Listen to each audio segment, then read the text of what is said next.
আপনি রাইডার তো? আপনার কোন অ্যাঙ্গেল থেকে মনে হচ্ছে আমি রাইডার? সরি মিস্টেক করছি মনে হয়। হ্যাঁ ভাই কই আপনি বলেন তো আমাকে। আমি আপনাকে বলেছি 4 নাম্বার সেক্টর, আপনি 8 নাম্বার সেক্টরে কি করছেন? আরে কি আশ্চর্য, আপনার জন্য তো আমার চাকরিটা যাবে। আমার তো আজকে প্রেজেন্টেশন। হ্যালো, আমার চাকরি শেষ আজকে, আমার চাকরি শেষ। আপনার অফিস কোথায়? মহাখালী। চল আপনাকে নামাই দিই। আপনি শিওর? আপনার কি চাকরি বাঁচাতে হবে তো, তাই না? হ্যাঁ অবশ্যই। বসছেন? হ্যাঁ বসছি। এটা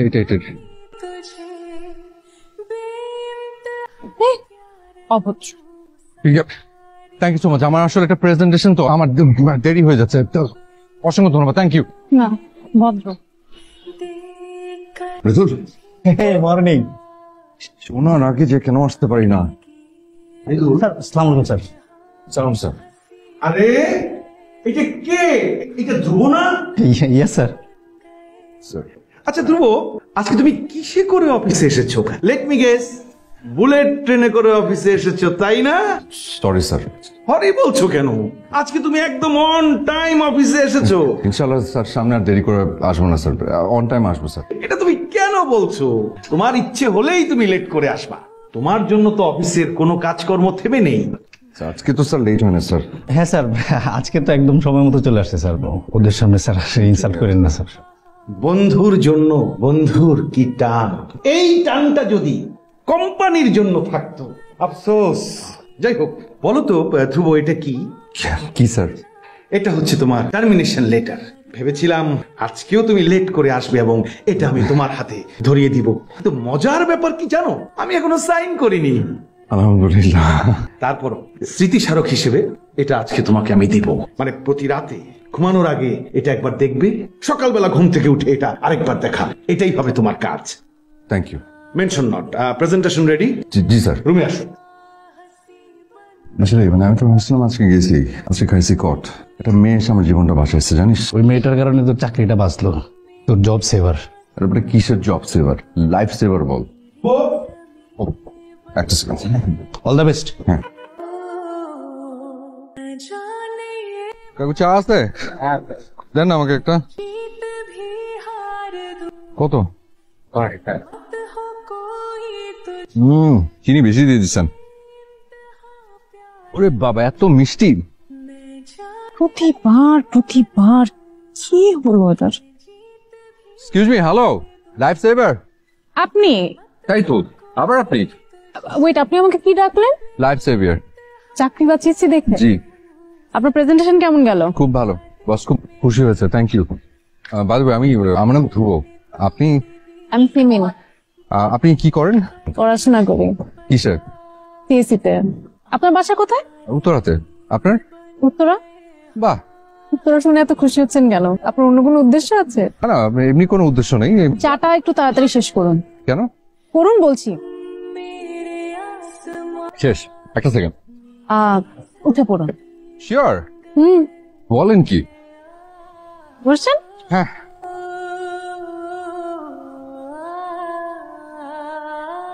এখানে রেখে দেন। আমার বাসা এটাই। Thank you so much for everything. আসি। শুধু শুকনো মুখে থ্যাঙ্কস বললে হবে? তাহলে আসুন না বাসায়, চা খেয়ে যান। আমি চা খাই না। আচ্ছা তাহলে রাতে আমাদের সাথে ভাত খেয়ে যান। আমি তো রাতে ভাতও খাই না। আপনি খানটা কি? কি খাই রাতে? আচ্ছা ঠিক আছে, মাকে বলছি রুটি বানিয়ে দেবে। মজা করছিলাম, জোক। বুঝতে পারছি। আমি যাই, আমার দেরি হয়ে যাচ্ছে। হ্যাঁ, তার মধ্যে ঝিপঝিপ বৃষ্টি হচ্ছে, আপনি সাবধানে যাবেন। Thank you. মা একটু চা বানাও তো, চা খাবো। চিনি এনেছিস? যা, একদম ভুলে গেছি। ভুলে যাওয়ারই কথা। আর আমার মনে হয় এখন তোর চায়ে চিনি না লাগলেও হবে। কেন?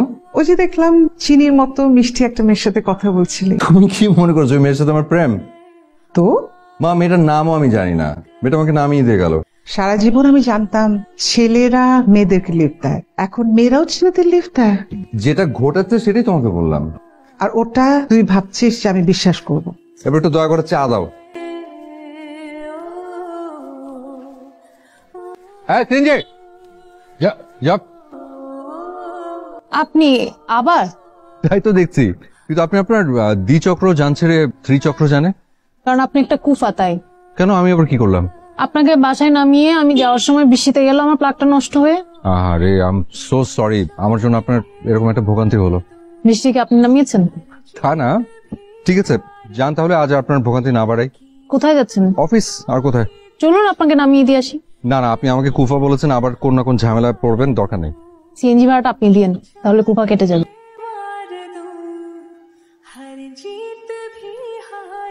চলেন আমরা মহাকালী হয়ে যাব। আচ্ছা, আপনি আপনি রাশি বিশ্বাস করেন? মাঝে মধ্যে। কেন বলেন তো? কেমন অবাক করার একটা ব্যাপার না, পরপর 2 দিনে আপনার সাথে 3-3 বার দেখা হয়ে গেল। What a coincidence.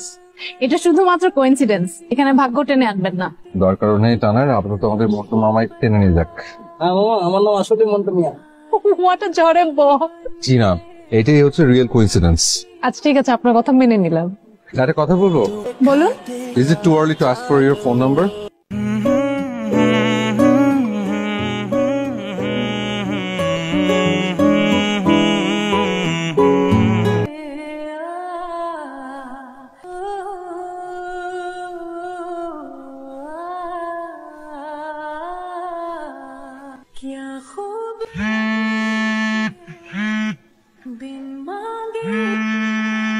হ্যালো, বেরোচ্ছ? আচ্ছা ঠিক আছে, হ্যাঁ হ্যাঁ আমি রেডি। আচ্ছা একটা নাচোস দিবেন, বারবিকিউ উইংস দিবেন একটা 8 পিসের, ক্রিসপি চিকেন একটা 6 পিসেস, বারবিকিউ চিকেন পিৎজা, বোঝা যাচ্ছে পাস্তা খাবে না, আর একটা ক্যাশনাট সালাদ, আর ড্রিঙ্ক লাগলে আমি বলবো পরে। Thank you. ঠিক আছে। আপনি কিভাবে বুঝলেন? আমি রেস্টুরেন্টের মেনু থেকে ঠিক এই খাবারগুলোই অর্ডার করি। এতটা মিলবে সত্যি কথা আসলে বুঝতে পারিনি, কিন্তু এতগুলো খাবার অর্ডার করলেন। এমনি ইচ্ছে হলো তাই। কি কি এই গাছটা দেখেন, আমার খুব পছন্দ। আপনি নাম জানেন? এটা কাঠবাদাম গাছ। এই গাছটা আপনার পছন্দ কেন? কেন পছন্দ? পাতার জন্য মনে হয়। দেখেন কি সুন্দর ছড়ানো, পুরো ছাতার মতো, দেখতে খুব ভালো লাগে। এটা বিষয় কি জানেন, গাছের পাতা যত সুন্দর হোক না কেন, গাছের আসল শক্তি কিন্তু ওই শেকড়ে। শীতে সব পাতা ঝরে যায়, বসন্তে আবার নতুন পাতা গজায়, কিন্তু শেকড় কিন্তু কখনো বদলায় না। তাই গাছের আসল শক্তি হচ্ছে শেকড়। গাছের আসল শক্তি শেকড়। কি পাতা একটা ছেড়ে দেবো, বাতাস করবেন? না, সুন্দর আছে আসলে।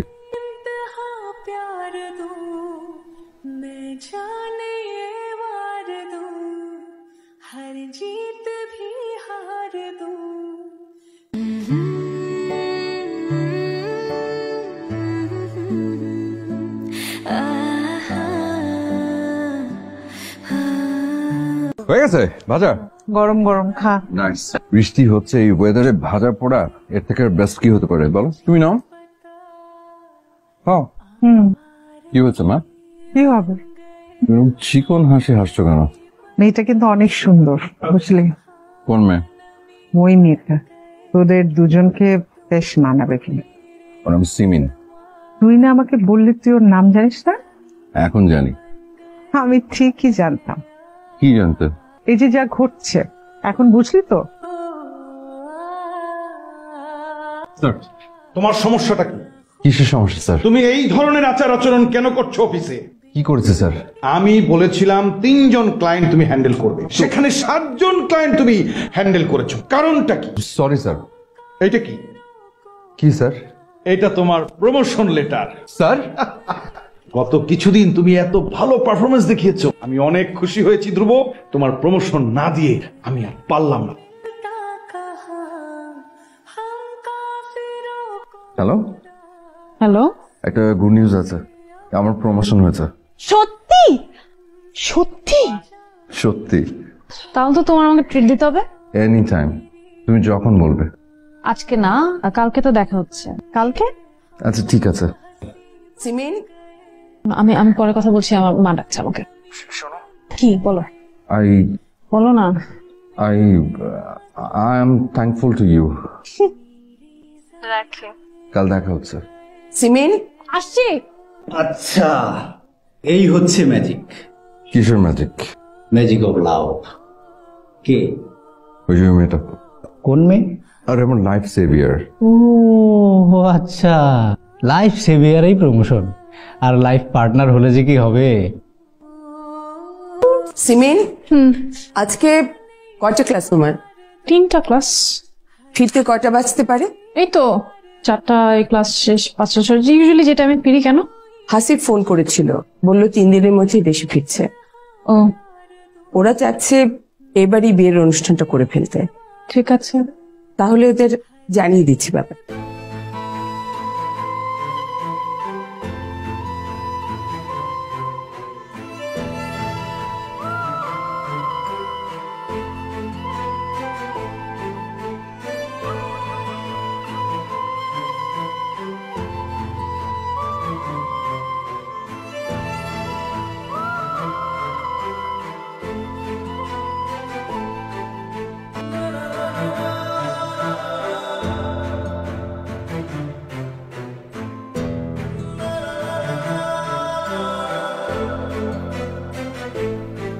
আপনার কাঙ্ক্ষিত নম্বরটিতে এই মুহূর্তে সংযোগ দেওয়া সম্ভব হচ্ছে না।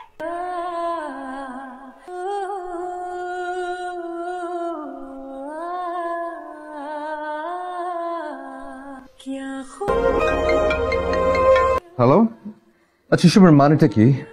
তুমি কোথায় ছিলে সারাদিন? তুমি জানো আমি কি পরিমাণ টেনশন করছি তোমাকে নিয়ে? কিছু হয়েছে? তুমি ঠিক আছো? তোমার ফোন বন্ধ ছিল কেন? আজকে আসোনি কেন? একটাবার তো এটা মনে করবে যে কেউ একজন অপেক্ষা করে আছে। কথা বলছো না কেন সিমিন? ধ্রুব, কালকে একটু আমার সাথে দেখা করতে পারবা? তুমি ঠিক আছো? ফোন অফ করে রেখেছিলে কেন? সিমিন কি হয়েছে? Anything wrong? আমার তোমাকে কিছু কথা বলার ছিল। ইনফ্যাক্ট কথাগুলো তোমাকে আসলে আমার আরো আগে বলা উচিত ছিল। কি কথা? ধ্রুব, আমি না অতি সাধারণ একটা মেয়ে। আমার জীবনে তেমন অসাধারণ কোনো ঘটনায় কখনো ঘটেনি। আমার জীবনের সবচেয়ে অসাধারণ ঘটনা ছিল তোমার সাথে দেখা। কিভাবে যেন তোমার সাথে হঠাৎ করে আমার দেখা হয়ে গেল, তারপর প্রকৃতির নিয়মেই হয়তো আমরা কাছাকাছি এলাম, বন্ধুত্ব হলো। আমি তোমাকে কামলে কেন বলো? ধ্রুব, আমি এরকম না। তুমি আমাকে যেরকম দেখছো বাইরে থেকে, আমি ঘরের ভেতর সম্পূর্ণ আলাদা একটা মানুষ। সিমিন, আমি তোমার কথা কিচ্ছু বুঝতে পারছি না। আমাকে একটু খুলে বলবে কি হয়েছে? আমার অনেকগুলো ইচ্ছা আছে জানো, ছোট ছোট সবকিছু, খুবই সাধারণ, কিন্তু আমাকে নিয়ে, তোমাকে নিয়ে যে স্বপ্নগুলো, আকাঙ্ক্ষাগুলো আছে, সেগুলো কখনো পূরণ হবে না, কখনো পূরণ হয়নি। আসলে পূরণ কি হবে, আমি কখনো সেগুলো বলার সাহসী করতে পারবো না আসলে। সিমিন, আমি আসলে কিছু বুঝতে পারছি না। মানে শুভ, আমি খুব অন্যরকম ভাবে বড় হয়েছি। আমার মা আমাকে খুব রেস্ট্রিকশনের মধ্যে বড় করেছে। আমার নিজের কোনো ইচ্ছা, নিজের কোনো শখ কখনো ছিল না। আমার মা আমাকে যেভাবে বলেছে সেভাবে আমি চলেছি। আমার কাছে মনে হয়েছে নিজের ইচ্ছা বিসর্জন দিয়েও আমি পরিবারের কাছে একটা লক্ষ্মী মেয়ে হিসেবে থাকতে চাই। মা, আমি গেলাম, আসি। দাঁড়াও, তুমি আজকে এত দেরি করে ক্লাসে যাচ্ছ কেন? মা, আজকে তোমার লাঞ্চের পরে ক্লাস। আচ্ছা যাও।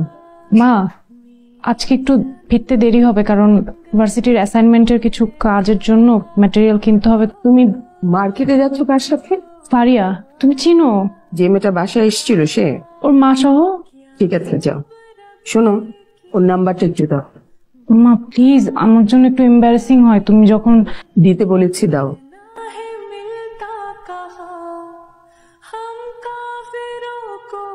যাও।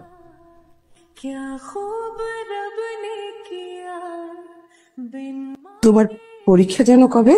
এই যে আগামী মাসে 15 তারিখ থেকে। ও, কিছু বলবে? এই ছেলেটাকে একটু দেখো তো কেমন লাগে। ভালোই তো। কে? ও হচ্ছে হাসিব। তোমার বাবা যেখানে চাকরি করতেন সেখানকার এমডির ভাইয়ের ছেলে। পড়াশোনা করেছে ইউএসএ তে, ওইখানে একটা বড় বিজনেস করছে। খুব ভালো বংশ। ওরা তোমাকে খুব পছন্দ করেছে। এখন তোমার যদি পছন্দ হয় তাহলে বিয়ের ব্যাপারে আমি একটু কথা বলতে পারি ওদের সাথে। আমার তো পড়াশোনা শেষ হয়নি, আমি তো ভাবে। না না, এই ব্যাপারে তুমি কোনো চিন্তা করো না। আমি ওদের সাথে কথা বলে নিয়েছি যে এখন বড় জোরে আমি এনগেজমেন্টটা করে রাখতে পারি, কিন্তু আমার মেয়ের পড়াশোনা শেষ না হওয়া পর্যন্ত আমি ওকে কিছুতেই বিয়ে দেব না। দেখো তোমার যেটা ভালো মনে হয়। আরেকটা ব্যাপার ছিল ছোট, ছেলেটার আগে একবার বিয়ে হয়েছিল, ডিভোর্স হয়ে গেছে, মানে ওদের কোনো বাচ্চা টাচ্চা নেই, একেবারে ফ্রেশ। মা বলেছে কোনো ছেলের সাথে প্রেমও করা যাবে না, আমি সেটাও করিনি, আর এখন হঠাৎ করে। তুমি এটাকে এত বড় ইস্যু ধরছো কেন? এটা হয়তো বাংলাদেশে এটা একটা বিরাট সমস্যা বলে সবাই। তুমি ওর সাথে তো বাইরে চলে যাবে, বাইরের দেশে এই সমস্ত ব্যাপারকে কোনো ম্যাটারই করে না। আর সবচেয়ে বড় কথা, ওর যে অবস্থা, ওর যে বিষয় সম্পত্তি, ওর যে টাকা পয়সা, তাতে এটা একটা সামান্যই ব্যাপার। আর তুমি তোমার সমস্ত শখ আহ্লাদ সবকিছু পূরণ করতে পারবে, এটা তো অনেক বড় একটা ব্যাপার, তাই না? আমি যদি ওনাকে বিয়ে করি, তুমি আমাকে শখ পূরণ করতে দিবে আমার? অবশ্যই পারবে, কেন নয়? আমি যদি ওনাকে বিয়ে করি, আমি কি এখন থেকে আমার কোনো শখ পূরণ করতে পারবো? নিশ্চয়ই। তোমার কোনো শখ আছে? আমার একটা স্কুটি কেনার খুব শখ। তুমি স্কুটি চালানো শিখলে কোথা থেকে? আমার ভার্সিটির একটা ক্লাসমেট আছে রিমি, ওর একটা স্কুটি আছে, মাঝে মাঝে ওর সাথে একটু টুকটাক চালাই আর কি। রিমি কি কখনো আমার বাসায় এসছে? আমি কি ওকে চিনি? না মনে হয়। ওর টেলিফোন নাম্বারটা দাও তো আমাকে। আলহামদুলিল্লাহ।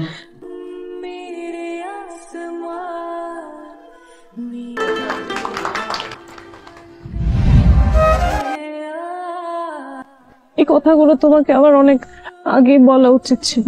সরি চুমু, আমি বুঝতে পারিনি।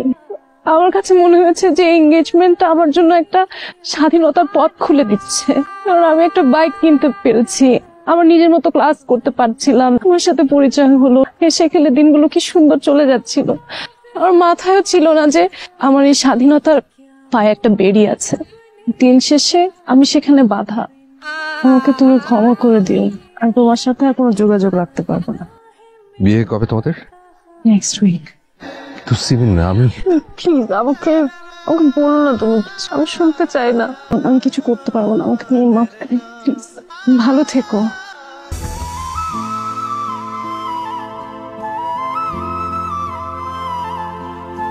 তুমি জানতেও পারলে না সিমিন, তোমাকে কতটা ভালোবেসেছিলাম, কতটা।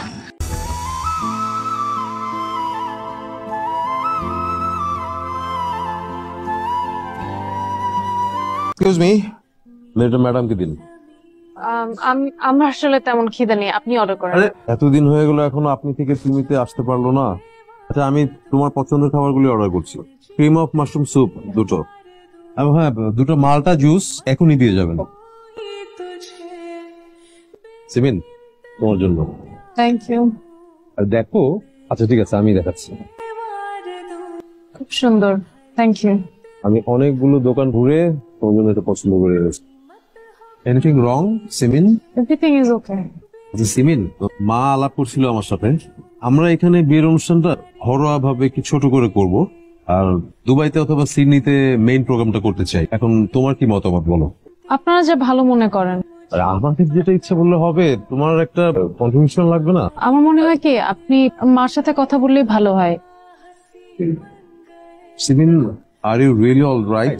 তোমাকে একটু আপসেট দেখাচ্ছে তো, তাই মাথা ব্যথা করছে আর কিছু। তাই নাকি? তাহলে চলো আমরা হসপিটাল যাই। ঠিক আছে, আমি অসুবিধা নেই।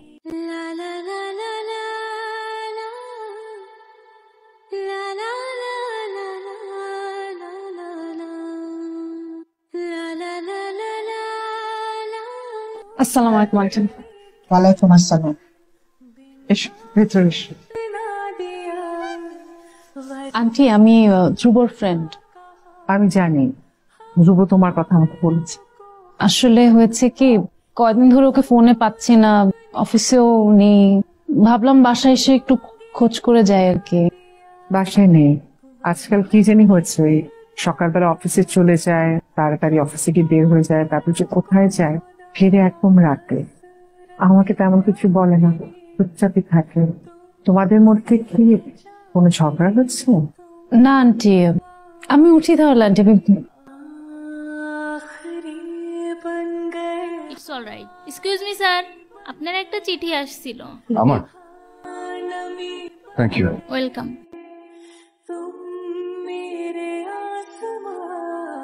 ধ্রুব, তুমি জানো সবাই আমাকে সবচেয়ে বেশি কোন কথাটা বলেছে? আমি একটা লক্ষ্মী মেয়ে। লক্ষ্মী মেয়েরা মায়েদের কথা শোনে, তারা কখনো প্রশ্ন করে না, তর্ক করে না, অবাধ্য হয় না, জীবন চলে সরল রেখায়। আমার এতে বিশেষ অসুবিধা হয়নি। ক্লাস, বাসা, আবার ক্লাস, এভাবেই জীবন কেটে যাচ্ছিল।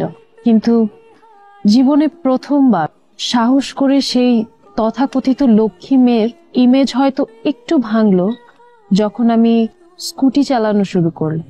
কিন্তু বিশ্বাস করো, এই মুক্তির স্বাদ অনেকটা নেশার মতো। নেশায় বুঁদ থাকলে মানুষ ভালো মন্দ বুঝতে পারে না, আমিও তেমন কোনো কিছু না ভেবেই তোমার দিকে পা বাড়ালাম। তোমাকে ভালো লাগতো কেন জানো, আমার রুটিন মাফিক জীবনের ছুটির ঘন্টা ছিলে তুমি। তোমার কণ্ঠস্বর ছিল আমার জীবনী শক্তি। তোমার একটা ঝলক আমার সারা দিনে সুখের খোরাক। কিন্তু ওই যে সুখ বা দুঃখ কোনোটাই চিরস্থায়ী নয়। আমি পারতাম পালিয়ে যেতে, আমার নিজের ইচ্ছাকে প্রাধান্য দিয়ে তোমাকে বেছে নিতে, আমাদের সুখ বেছে নিতে।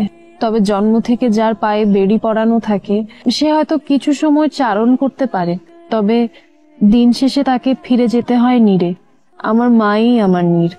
আমি পারিনি আমার মায়ের অবাধ্য হতে। হয়তো একদিন সব সয়ে যাবে আর তুমিও ভুলে যাবে সময়ের দাবিতে।